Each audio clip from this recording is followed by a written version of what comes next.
Ladies and gentlemen, Roster Watch Nation, welcome back to the epic Roster Watch podcast, brought to you by RosterWatch.com.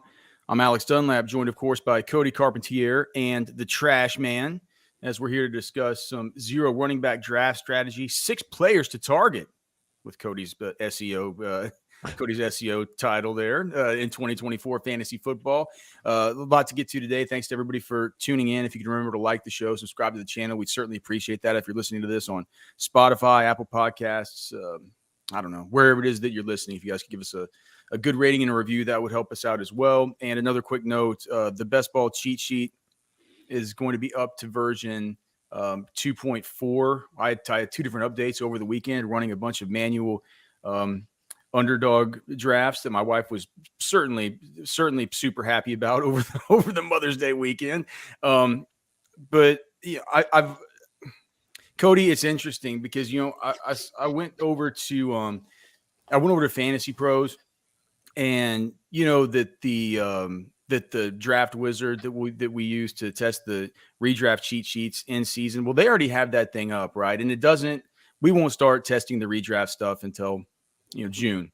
But I just, for the heck of it, I just went ahead and I loaded up the best ball cheat sheet into that thing.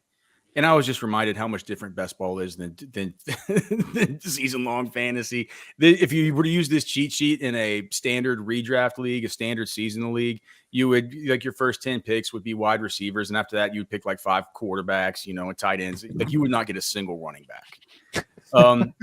And that dog. And I think the reason why is that people are wising up to this idea of maybe, the build could be a little bit different this year, because right at the very top, the way that I see it, you have Christian McCaffrey, you have Bijan Robinson, who really profiles the kind of running backs that you can build around. You can take those dudes, load up on wide receivers, and not really worry about running back until a whole lot later.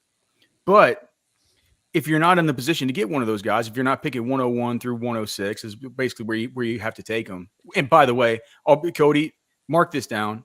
By the time redraft season hits for half-point PPR home leagues, Bijan's going to go probably 3rd or 4th overall, I think. And Breece Hall will be gone by like by the 105, 106, stuff like that. These running backs always get pushed up. Are you worried at all about with the Breece thing? Like, I understand, like, it's Abanikanda, it's 4th and 5th round, Braylon Allen and Isaiah Davis, but like them double tapping that running back position this year and then bringing one in last year, you still think he's going to be pushed all the way up there? No, just based on people's like strategies and thoughts of how this backfield could unfold. Man, we've heard that we've heard Saleh and we've heard Joe Douglas talk about Breece Hall enough to know that what this is like Michael Carter's gone. They might think Abanikanda kind of stinks, and they're like, we can't get into any kind of spot where something happens to Breece and we're left with complete dust like we would have been in the previous season. I was just like, I think it's insurance for yeah. But the point I was getting to, it's like you get to the 1-2 turn in these drafts, and I kind of look, I love Jahmyr Gibbs and I love Saquon Barkley and I love Jonathan Taylor and Achane and Kyron Williams and all this stuff, but it's just that you can get Derrick Henry and Josh Jacobs, got these kinds of dudes, right? Like, 15 picks later, you like Rashad White right now is going in the 5th round of these, and sometimes in one of these drafts I did yesterday, he fell to the 602. So it's just interesting that sometimes you'll be in a spot where you're like, well, gosh, do I really want to take like Drake London over Saquon or something like this? But with the way that these builds go, I think, and I've never been a true like zero RB kind of guy, and what zero RB means. This is all very surprising for me to hear. Well, what zero RB means is just basically, it's not that you take 0 running backs, it's that you hold off on running back, right? And what this leads to in underdog or in best ball, whatever best ball strategy you're playing in, is that you can take less wide receivers because, say, your first 6. Out of 6 of your first 7 picks are wide receivers, something like that. right? You don't need to take that many more wide receivers, because why did you use all that draft capital on these dudes? These are the dudes that you're expecting to be in your lineup every single week. You can load up with some of these running backs that are kind of these 0 RB targets that you can be taking at round 10 and stuff like this. And you could get like, you could do a build with, I did a bunch of builds this weekend that would be absurd. Like if you look at the best ball cheat sheet, we say running back, you take between 4 and 6. Wide receiver, depending on the strength of it, take between 7 and 10, right? Quarterback, take 2 if you're strong, take 3 if you're weak. Tight end, take 2 if you're strong, take 3 if you're weak. Follow the rules of the cheat sheet, right? A 2-7-7-2 build to me is something that I never would have thought about before, but I come out of these things and they feel super, super viable. So what we're going to do is just talk about, if you decide to go that route, some of the running backs that you can target later who, look, you're not going to feel super. You're going to look at them and you're not going to say, go print it out and go show it to your friends and say, look at this awesome team that I drafted. Yeah. But you got to think about it, dude, over the course of the season. I don't even own a printer. Well, we know that, trash man. Over the course of the season, man, this is best ball. And some of these guys who you worry about their situation for the entirety of the season, all you need to happen is have their little weeks of productivity and stuff just occur whenever others aren't, and then one other guy pops up and all the rest of it. And some of these guys are dudes that are actually kind of good. So we're going to talk about the 0 RB targets, and these are late round running backs you can take and stack up a bunch of them and hope that you can lean on your wide receivers and your quarterback stacks and your tight ends, so you can, that's a whole nother, we can talk about the whole tight end stuff. It feels like there's a real sweet spot to take tight ends right now too. But Cody, you have one of these guys that you wanted to highlight? I'll start out. This is just a layup. We've talked about this guy on end for the last couple of weeks. But Zeke, I was looking at taking him in the 10th round today. I was at 10:02 and it was a little bit of a reach, and I was like, man, he's not going to make it back to me. But I got him at the 11:11. Which is after a bevy of backups like Chase Brown, Tyjae Spears, who Trashman does think is potentially the starter there. I do think it's a split. Brian Robinson, like after Gus Edwards, you're getting Zeke, who's we know is the starter in Dallas, and really there's nobody else out there that's going to come in and take that job. And you're getting that value in the 11th round, where you remember last year we were taking Roshan and Kendre at the 11-12 spot, and those guys both were sitting in predicaments, of course, that were not viable to being a starter early on. Where Zeke, it looks like the layup starter in week 1. So I expect this ADP to continue to rise. But if you can get him in the late 11th, I'm sure he's there in the 12th at that point. Dude, his guys can be dead, and it's fine. It's fine. Exactly. He's gonna get plenty of run. Hold on, you mentioned Trashman. That was a big issue that I've been having on the sheet. Is usually Zeke and because this is around the time in these drafts where you get to the wide receivers that I just hate to take. I don't want to take Romeo Doubs. I don't want to take. You didn't want to take Romeo Doubs last year either. Well, it's been good. There's really been no Josh Palmer, Davis, Josh Palmer. I mean, it's like Jerry Jeudy, Josh Downs, who might be the number 3 receiver, and just everyone's worried about Pittman, and everybody's worried about Pittman, and they're worried about Adonai Mitchell, but people are just saying like, well, I'll take Josh Downs because he's cheapest. Well, it's like he's in the same situation. He could be 3rd on the pecking order. It's like, I mean, what are we even talking about? So you get around here, it's also to the point where probably the tight ends like Dalton Schultz might be, Dalton Schultz, Dallas Goedert, that sort of tier of tight ends is gone, but you don't necessarily want to start reaching for your tight end too to get like a Cole Kmet or a Pat Freiermuth, this kind of player. And so it does feel like that is a running back pick right around where what is Zeke's current ADP? Because I'm just looking at the cheat sheet, so it's just kind of stacked up on a horizontal board. But I know he's right around Tyjae Spears. He's probably pretty close to Chase Brown. Yeah, Gus Edwards. 128, running back 39. How close is he to Brian Robinson? Yeah. Brian Robinson's going a couple of picks ahead of him. That's one of the guys I mentioned. Brian Robinson went 10-10 in this particular draft. Zeke went 11-11. Okay. So that's, yeah. So, I mean, I remember there being a distinct enough difference to where I couldn't put Zeke above Brian Robinson because I didn't want to break the flow of the sheet. But if it just came down to, I think I'd want Zeke over Brian Robinson just in a vacuum. What? Yeah, I was he's looking at better taking him at that 10th pick. It makes way too much sense to take him ahead of guys like Brian Robinson, Chase Brown. Like to a certain extent, I understand with that backfield, but like Gus Edwards and give me Zeke. Do you know who we're gonna? Well, gosh, I mean, Gus is. Yeah, it's like because there's the whole J.K. Dobbins, Kamani Vidal thing that we might get to a little bit later, but. I think that the one wide receiver that might kind of start poking his head up into this area, I think people are going to start getting a little bit more bullish on Gabe Davis and getting him ahead of guys like Josh Downs, Romeo Doubs. He always has a bunch of fans. I've never been on Gabe Davis, but I'm beginning to think that could be an interesting best ball pick somewhere around there in that same area if you aren't going with this strategy. But certainly if you're going 0 RB, it's a good spot to take a running back, and I think that Zeke is a great option there. Trashman. Who do you got? I mean, for me, getting Alvin Kamara and potentially the 6th round, that's like found money for me. A potential top 10 back in fantasy. I mean, at least, in most seasons, and being able to get him in the 6th round, it seems kind of absurd to me. And we're talking about best ball drafts. We're not talking about, dynasty necessarily. And so I feel like being able to get Kamara in the 6th round is pretty stellar. Correct me if I'm wrong. They didn't do anything they didn't do anything. I remember thinking about Kendra because clearly I'm interested in Kendra Miller. But I remember thinking it's good for Kendra. They didn't go. I mean, they think they brought in James Robinson. But is Jamal Williams still kicking around on that? So Jamal Williams, I think, is still kicking around on that. Still around there. But we saw how bad, like that guy. Well, I mean, we knew it all. We knew it all last year. People were thinking that this kind of magical Detroit Jamal Williams was just going to travel with him down to New Orleans. And Cody, I was just like, are you kidding me? This guy's slow. He's like him, love him as a dude.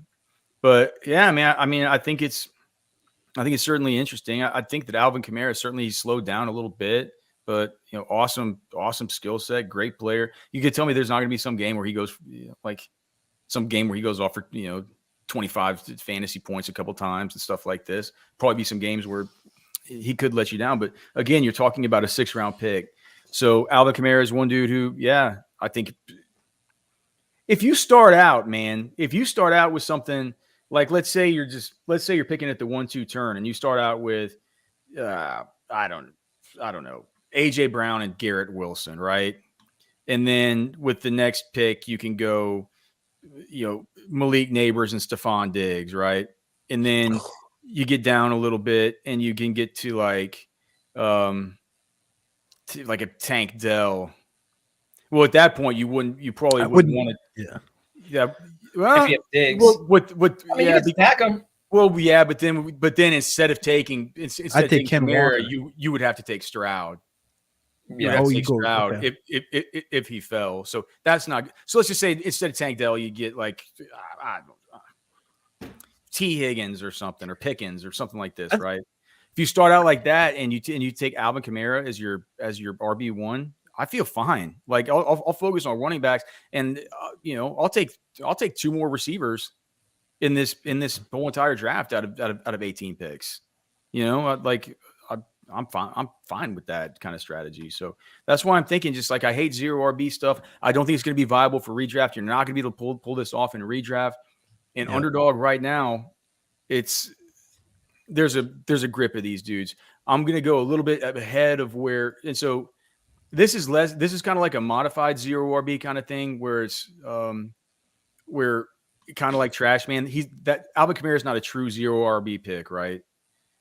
Rashad White is not a true 0 RB pick, but you can get him in the 5th round. And like I said, I saw him falling. I forgot if it was late 5th or early 6th, but right at that turn just yesterday. And we're talking about a guy in like this kind of setup, half point PPR. Besides Dave Canales leaving. What has changed? It's the same quarterback situation. They bring. I guess the fact that they added Bucky Irving in the draft. I mean, are you kidding me? Bucky Irving is Bucky Irving is small, and I realize that their skill sets are a small bit redundant with one another. But the fact of the matter is, the simple fact that Bucky Irving. Well, you asked what they've done. I mean, that's one thing that they did do that people might be considering. But I mean, they spent a 4th round. He's a day 3 pick. He's small. You know, I mean, it's like he's fine, but he's small and he's kind of slow. Cody, what did he run in Indy? 4.54, I want to say. Yeah, and look, I'm not here to say that Rashad White blazes or like that he's had the greatest efficiency and stuff like that. But half point PPR, points per game, he was, if not a RB1 last year, I think he might have been running back 13, right? So not quite an RB1, but that's an arbitrary deal. And you're getting him super late. You can build around that guy. I just think you start out with 4 awesome wide receivers, sometimes even 5. And you can get a guy like Rashad White. It's sort of the same thing with Alvin Kamara, but that's where it starts you out to where when you start getting to these real kind of, Trashman, I'm sure you have some kind of trashier players in this. But when you start having to get to some of these real trashier dudes that you're sifting through, you feel good for having at least one dude who you feel the top's going to be in your lineup most weeks. Cody, who else you got, brother? I literally have 3 guys in the 12th and 13th round that I want to talk about, but I'm only going to talk about one. I'll mention the 2 at the end of the show if you guys don't mention them. But I'm going to go to Ty Chandler. We talked about him last week, or I did anyway. Tykevius! As a buy and a Why do you player love Tykevius so much? I don't love him. I don't love Aaron him. Jones this much? It's one of those guys. Aaron Jones is a great RB1. He's a fine RB. He's a fine RB1 in the format, but where's he going off right now? He's going off at 77.6 is where he went off in this last draft in the 7th round. So great. It's kind of the similar area as Alvin Kamara, and you're talking about having him as your RB1 when you know he's not going to crest 200 carries and he's going to lose pass catching work to Ty Chandler. Maybe. And yes, they're probably going to run the ball more, but they still have to throw the ball at least a little bit because they have one of the best receiving duos in the league. And when Hawkinson's healthy, they'll have one of the best trios in the league. So I think there's touchdown upside with Aaron Jones, but I think overall output wise, what you're getting out of a Ty Chandler in the 13th round with an aging Aaron Jones, it's, a couple years ago, I don't know what it was, 4 or 5 years ago when Jamal Williams and Aaron Jones came out together, they kind of were utilized annoyingly in fantasy. Like, why are they using Jamal and not Aaron Jones? And I know this was in Green Bay, but I feel like that could be a situation we see in Minnesota this year with Chandler and Jones, where it's like they should be using Jones, but maybe Chandler's in, or they should be using Chandler and Jones is in, things of that nature, because they trust Ty Chandler. They didn't go out and add anybody in the first 4 rounds of a running back. They didn't spend any money in free agency other than Aaron Jones. Like, I think this is a backfield that's going to be these 2 guys. I don't see Dwayne McBride coming into the fold from last year's draft. I don't see anybody like that. So you're getting him again in the 13th round. There's other guys in this area that I love just as much, but that's one that I think there's upside with. If, again, Aaron Jones is over 30 years old.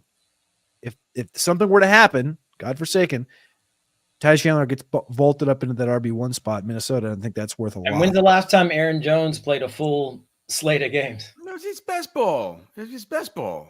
Exactly. That's the point with Chandler. It's best ball. He doesn't have to do anything. You're getting him in the 13th round. You didn't have to do anything. And then boom, there he is. Week 14, starting. Well over 500 of you guys in the chat right now. Thanks to everybody for tuning in. If you could please remember to like the show, subscribe to the channel, make sure to follow us on social, and check all our stuff out at RosterWatch.com. I did mention I'll be getting version 2.4 of the best ball cheat sheet up a little bit later today. What's up to Ronald Martinez and our guy Money B in the chat? Money B says he's been holding Ty Chandler in Dynasty, waiting for him to blow. Well, you and Cody both apparently. I got a grip of guy. Oh, I guess we're back to Trashman. Okay, I'll dip down to round 14 for my next one, and maybe then come back up for my last one. But Antonio Gibson in the 14th round. Well, you see, you take Antonio Gibson as your running back 6 or something, and you're just like, what? Why not? Why not? Especially for a Patriots team, we really don't know how anything in that team's going to shake out. I mean, why not hedge your bets on Antonio Gibson, whose instance has been really productive in the league. It was a guy that we loved in the draft process. We loved coming into as an NFL career. It hasn't panned out the way that we I'd envisioned. Started out pretty hot. Started out hot. Yeah. But I think he gets a new lease on life in New England. I think with the quarterback there, the quarterback situation, they're going to lean on that run a lot. And he's a great pass catcher. I feel like there are going to be a lot of opportunities for Gibson to thrive there. I'll list off a few that are like this. Here's why this is good, right? Here's why this is good. You get down to this Aaron Jones area, and even David Montgomery lurks around this area. It's a great guy to just take and have be, a little bit of a sort of pseudo RB1 to build around in these cockamamie backwards builds that are not going to work in redraft leagues. They just aren't, right? But you got Jonathan Brooks in Carolina. We know how much these guys want to run. We know how talented Jonathan Brooks is. If we're going to talk about Rashad White and stuff like that, the effect of Dave Canales, how bad Chuba Hubbard stinks. It's just Miles Sanders, how bad he stinks. Jay Brooks is going to just blow these guys out of the water. Najee Harris, look what they've done with the offensive line in Pittsburgh. I know that Arthur Smith has jerked us around a little bit with using kind of too many running backs and stuff like that. It just feels to me like Najee's going to certainly be the lead dog there. And what's going to have to be an improved offense with better quarterback play. You got guys like Zamir White for the Raiders. And do you worry about him over the course of the season, maybe losing passing down work to Dylan Laube, stuff like this? Could Alexander Madison peek out his head? I don't think so, but those are little concerns. That's why he's falling. But dude, in best ball, it's fine. You got Zach Moss down here. You got guys. You got the rookies. You got Trey Benson down here.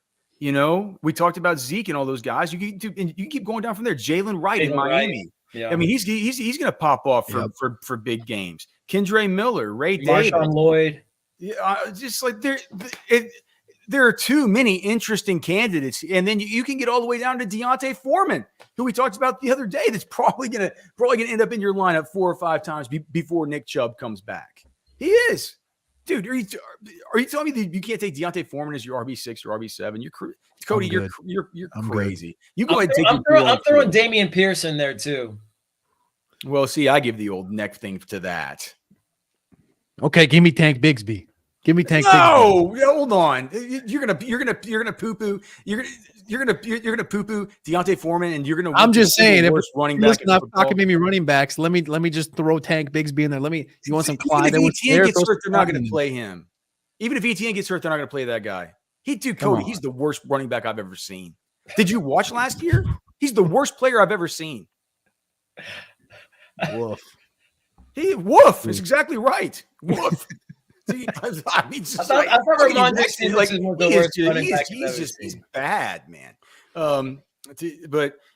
Yeah. And then I think even for do you guys have any thoughts about if you get down to this super late area between Kamani Vidal and J.K. Dobbins for the Chargers? I think you just take the fresh legs. Really, I don't have a problem with Dobbins. I get the idea of it, but I'll just take the fresh legs and Vidal. That's kind of where I'm at with that. Vidal is now going one spot ahead of Dobbins in ADP. And I've done it at times too. I think that it's generally a horribly bad idea in these best ball tournaments to handcuff players, because what that does is it takes away your it takes away a ton of your upside, right? But I think with those two, and specifically, Cody, can you tell me their exact ADPs? Because I have just the cheat sheet pulled up that doesn't have the ADPs written.